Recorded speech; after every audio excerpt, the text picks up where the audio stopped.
तो देखो प्यारे बच्चों, इस वाले क्वेश्चन को देखो, अगर इसमें तुम देखोगे इस वाले सवाल को, तो तुम क्या देखते हो, एक 60 केजी का मैन है जो कि लिफ्ट के अंदर है। चलो, एक 60 केजी का मैन है और लिफ्ट के अंदर है और एक वेटिंग मशीन पे खड़ा है। तो ये अपना वेइंग मशीन है जो कि इसकी रीडिंग बता रही है 60 केजी, और इस पे एक आदमी है और ये देख रहा है, मतलब इसकी रीडिंग जो है वो 60 केजी यहाँ पर है, ठीक ना। अब देखो, अचानक से स्प्रिंग बैलेंस जो है, बैलेंस 60 केजी तो रीडिंग दे ही रहा था। एट द सेम इंस्टेंट ही find the reading on the scale change from 60 to 50 kg. देखना, 60 केजी से 60 केजी रीडिंग थी, अब कितना हो गया, कम हो गया, 50 केजी हो गया, समझ ना। तो 50 केजी हो गया, इसका मतलब ये हुआ कि रीडिंग डिक्रीज हुआ है, रीडिंग डिक्रीज हुआ है। अगर रीडिंग डिक्रीज हुआ है तो इसका मतलब ये हुआ कि जो वेट है, ये पेरेंट वेट, लिफ्ट के अंदर जो वेट है वो भी डिक्रीज हुआ है। तो वेट कम कब होता है, तो देखो, वेट कम होता है लिफ्ट के अंदर, या तो लिफ्ट ये जो लिफ्ट है, वेट कम होने का कंडीशन है तो लिफ्ट कांस्टेंट एक्सेलरेशन से डाउनवर्ड एक्सलेट हो। आपको पता होगा कि अगर कांस्टेंट एक्सेलरेशन से डाउनवर्ड एक्सलेट हो तो उस केस में वेट कम हो जाता है, ठीक है ना। नहीं पता है तो आप इसको कैलकुलेट भी कर सकते हो। जैसे देखो, मैं आपको कैलकुलेट करता हूँ।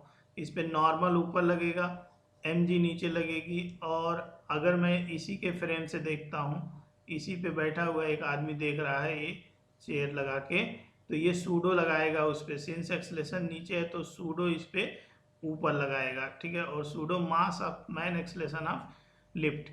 तो ये जो तीन फोर्स है, ये ऑब्जर्वर जो लिफ्ट के अंदर है उसके अकॉर्डिंग तीन फोर्स लग रहा है। तो इन तीनों को बैलेंस करोगे तो n is equal to n plus m में, that is actual weight mg।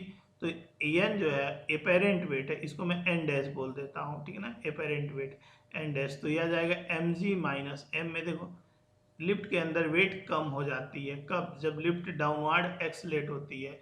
ये तो पहला केस है। दूसरा केस ये हो सकता है कि लिफ्ट जा रही हो ऊपर, the lift is moving upward, weight decrease होने का मैं बता रहा हूँ भाई। लिफ्ट अगर ऊपर जा रही है, ये आदमी का वेट कम इसको नजर आ रहा है रीडिंग, तो अगर लिफ्ट मोशन ऊपर है, वेलोसिटी ऊपर है, लेकिन रिटार्डेशन है, एक्सलेटेड नहीं, ठीक ना, रिटार्डेशन है, ऊपर जा रही है और रिटार्डेशन है, लिफ्ट रुकने वाली है, एक्सलेशन नहीं है। तो रिटार्डेशन है तो एक्सलेशन डाउनवर्ड आ जाएगा, ठीक है ना। और इसमें डाउनवर्ड एक्सलेशन था, इसमें डाउनवर्ड एक्सलेशन था। अगर डाउनवर्ड रिटार्डेशन होगा, नीचे जा रही है और रुकने वाली है, तो एक्सलेशन ऊपर हो जाएगा, समझ ना। आई होप कि बहुत ये सारे केसेज आप पढ़े होंगे, ठीक है। 7-8 केस होते हैं इसमें लिफ्ट में, ठीक है। तो ये यहाँ से, तो तुम देखोगे तो ऊपर जा रही है और रुकने वाली है, उस केस में भी इस पे नॉर्मल एन डैश ऊपर लगेगा, mg नीचे लगेगा, और यहाँ से इस पे सूडो ma ऊपर लगेगा। उस केस में normal N dash equal to mg minus ma, ठीक है। तो अपेरेंट वेट तभी घटेगा जब या तो लिफ्ट नीचे आ रही होगी और रिटार्ड नीचे आ रही है, एक्सलेट हो रही है, ऊपर जा रही है, रिटार्ड हो रही है। तो lift is moving with constant speed, ठीक है ना। और अचानक से फिर से रीडिंग वही देने लगा, कम बैक टू ओरिजिनल। इसका मतलब ये हुआ ओरिजिनल एन डैश की वैल्यू mg के बराबर कब होगी, जब एक्सलेशन 0 हो जाएगी, या तो लिफ्ट रुक चुकी होगी, या तो लिफ्ट यूनिफॉर्म स्पीड से मूव कर रही होगी, तब जाके ओरिजिनल रीडिंग आएगी। आई होप कि बेहतर तरीके से समझाया हूँ। तो ऑप्शन चेक करो, lift is moving with constant speed, ये बिल्कुल गलत है। Lift is moving with constant motion downward, ये भी lift is moving downward suddenly stop. तो सडनली डाउनवर्ड, अगर सडनली स्टॉप देखोगे तो एक्सलेशन तो ऊपर आ जाएगा ना, तो इसमें तो वेट बढ़ जाएगा, तो mg इधर लगेगा, ma इधर लगेगा, और नॉर्मल एन डैश ऊपर लगेगा, तो वेट बढ़ जाएगा।